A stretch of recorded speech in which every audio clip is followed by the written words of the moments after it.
pentingnya kenangan sujud.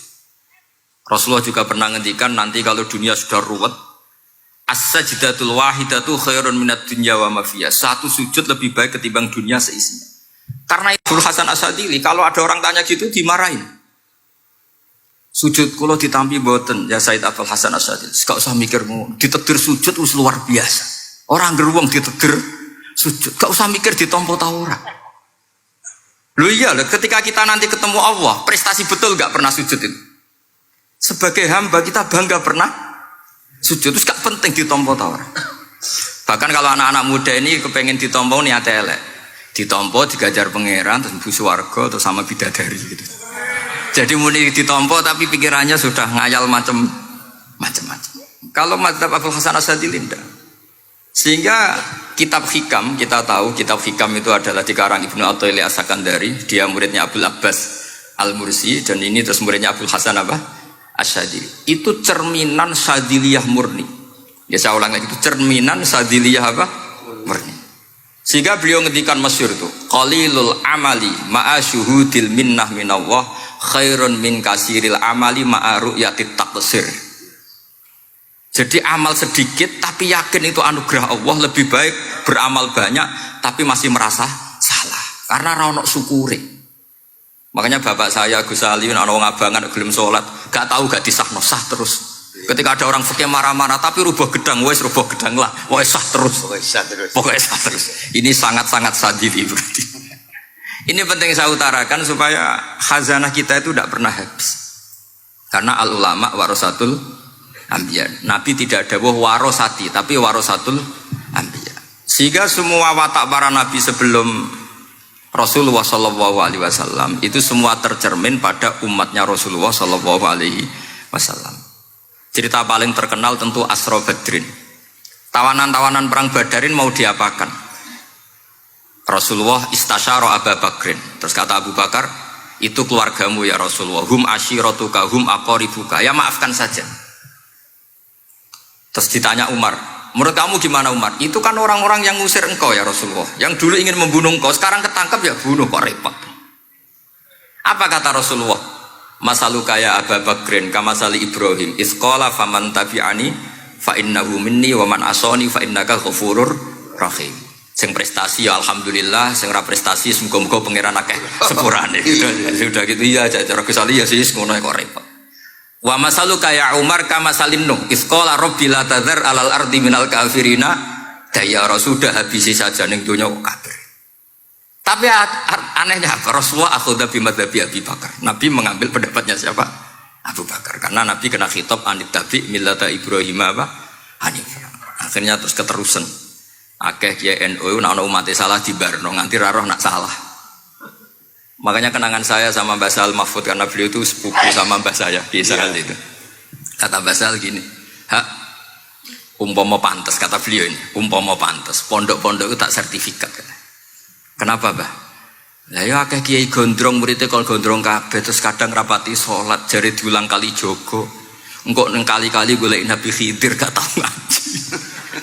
Lah ngono iku nak ditakoki afiliasine kok NU gitu. Mau disertifikat, jadi distandarkan.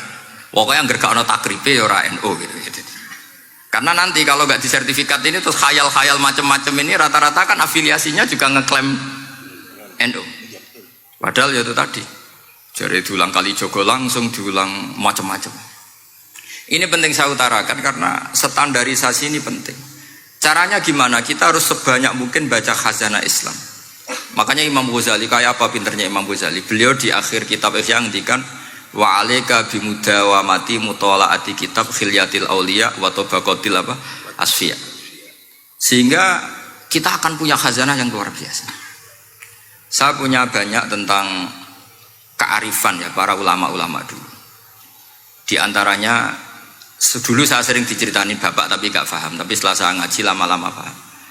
Beliau pernah didawi Badullah gini, Nur, dhisik ana wong salat 2 rakaat, terus syukur akhirnya salat lagi sampai 4 rakaat. Saking syukurnya salat lagi sampai 6 rakaat. Seterusnya sampai 1000 salat. Kita tahu itu Said Ali Zainal Abidin.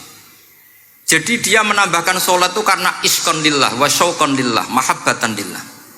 Bukan kayak kita, karena ingin sholat 1000 rakaat dibagi sekian menit terus kenanya 2 jam. Jadi kayak kita terawih lah 20 menit, 20 rakaat dibagi sekian kenanya 7 menit. Pentingnya apa? Meskipun kita tidak akan mengalami seperti itu, tapi kita menjadi tahu ketika Rasulullah SAW ngendikan wa qurratu aini fis shalah. Bahkan Nabi kalau banyak masalah itu Nabi yataraddad, mutaraddidan di dalamnya. Setelah mutaraddidan agak panik, Nabi tanya gini sama Aisyah, aina Bilal, aina Bilal. Bilal kemana, Bilal kemana? Setelah Bilal notok, tok tok tok tok, ya Rasulullah as-sholat. Arifna ya Bilal, arifna ya Bilal. Saya kasih istirahat ya Bilal, saya kasih istirahat. Karena roh dunya, roh politik, roh kebudayaan, roh dulur bulet kabeh.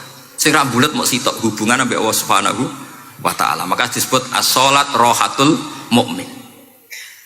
Apa yang terjadi? Ashabu Rasulillah ketika Sayyidina Umar ditusuk oleh Abu Lulu al-Majusi, tentu pakai kira-kira ya panah yang kayak pancing. Jadi kalau sudah dimasukkan kadu cabut itu sakitnya minta ampun. Apa kata Umar? Nanti cabut ketika saya sholat. Karena sekali sholat dan setelah itu dicabut nggak terasa. Ya, kalau sholat kita ada nyamuk ya sudah. Ini penting saya ceritakan sampai ada wali ditawarin Allah, silahkan masuk surga, tanya ya Allah di surga ada sholat enggak? Kalau tidak ada sholat enggak lah katanya.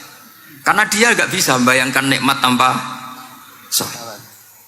Sehingga penting sekali kekaguman-kekaguman ini. Ketika Sayyidina Umar wafat, di antara yang pertama ditanyakan adalah yang bunuh saya siapa? Itu Hulamul Mughirah, Abu Lulu al-Majusi.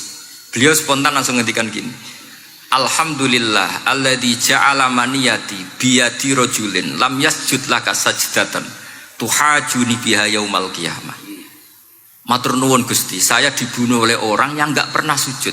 Kalau saja dia pernah sujud, saya tidak berani maksudkan dia. Jangan-jangan sujud itu engkau terima kemudian dia min ahlil jannah. Kayak apa pentingnya kenangan sujud? Rasulullah juga pernah ngendikan nanti kalau dunia sudah ruwet, as-sajdatul wahidatu khairun minad dunya wa ma fiha. Satu sujud lebih baik ketimbang dunia seisinya. Karena itu kelayakan kita sebagai hamba. Makanya Abu Hasan Asadili ngendikan, sudahlah kafal amilina jazaan an radiyaka laka ahlan. Sudah ditakdir ngamal sudah harus syukur. Kok mikir ditompo ta ora usah, gak penting. Itu madzhab Abu Hasan apa? Asy'ari. Dan itu ditiru para kiai-kiai kita. Madzhab Said Abdul Haddad juga ditiru kiai-kiai kita. Sehingga sedekah Rasulullah ketika ngendikan al ulama warasatul anbiya. Ini penting saya utarakan karena khazanah kita biar tetap kaya.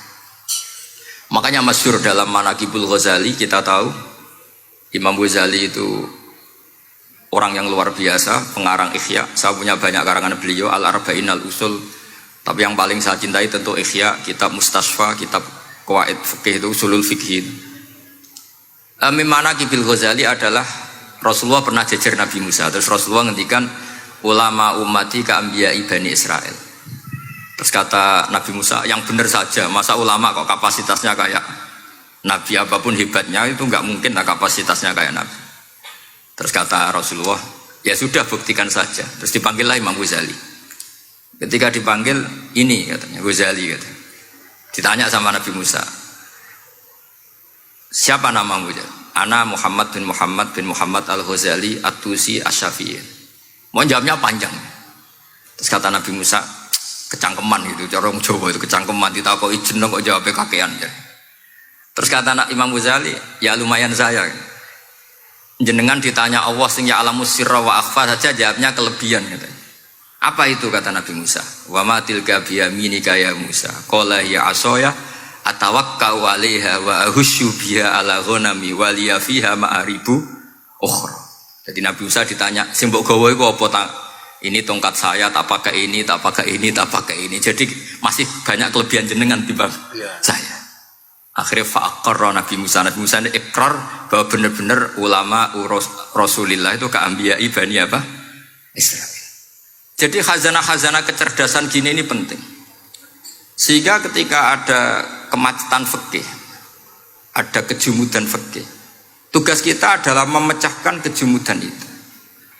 Misalnya begini, ini yang sering dilakukan Bapak saya dan Gus Ali. Kancanan wong fasik hukumnya piye? Ya ora oleh, wong kok kancanan wong fasik. Tapi kalau dibalik, bina wong fasik boleh ndak? Boleh. Syaratnya bina kudu ngancani. Jadi dibelokkan gitu aja sudah rubah. Nah, hadza huwal fiqh. Yang dikatakan fikih ya seperti ini. Tapi orang-orang yang nggak ngerti detailnya fikih, apalagi usul fikih, fikih itu menjadi rumit. Makanya ahli sunnah itu luar biasa. Ada orang mati karena narkoba atau karena apa itu oplosan. Itu kiai cokre. Itu kiai alim biasa datang. Itu ya biasa mempersaksikan, nggih mayite sae nggih. Nggih. Padahal orang itu nggak percaya ini orang mati cokre kok apa? Sae. Padahal dia di kiainya bilang gini, wes sae saiki sereso nakal katanya. Maksudnya sae sudah mengakhiri semua kenakalannya lewat apa? Lewat kematian tadi. Karena itu doa Rasulullah. Rasulullah itu kalau ngedikan itu luar biasa. Allahumma ij'alil hayata ziyadatan li fi kulli khairin wal mauta rohatan li min kulli syarrin.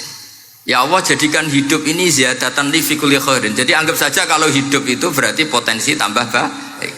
Anggap saja kalau mati itu akhir dari segala keburukan. Berarti orang cukri ini mati itu baik apa buruk? Baik, karena dia sudah tidak bisa buruk lagi. Makanya saya. Nah ini khazanah yang luar